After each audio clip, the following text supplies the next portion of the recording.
माजलगाव धरणात एकूण पाणीसाठा किती झालेला आहे, माजलगाव धरण आजपर्यंत किती टक्के भरलं आहे, तीच आज आपण सविस्तर माहिती जाणून घेऊ।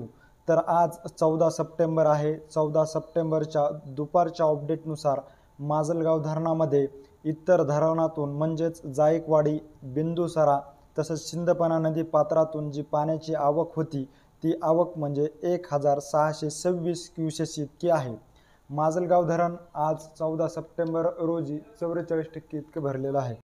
धरणात पाण्याचा उपयुक्त साठा हा 148.00 दलघमी इतका झालेला आहे।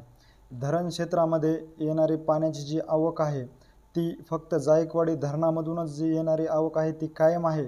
ह्याचबरोबर बिंदुसरा आणि सिंदपना नदी पात्रातून जी पाण्याची आवक येत होती ती आता काहीशी कमी झाल्यामुळे धरण क्षेत्रात टक्केवारी वाढण्यासाठी विलंब होत आहे। हळूहळू आता 50 ओलांडताना आपल्याला माजलगाव धरण दिसत आहे।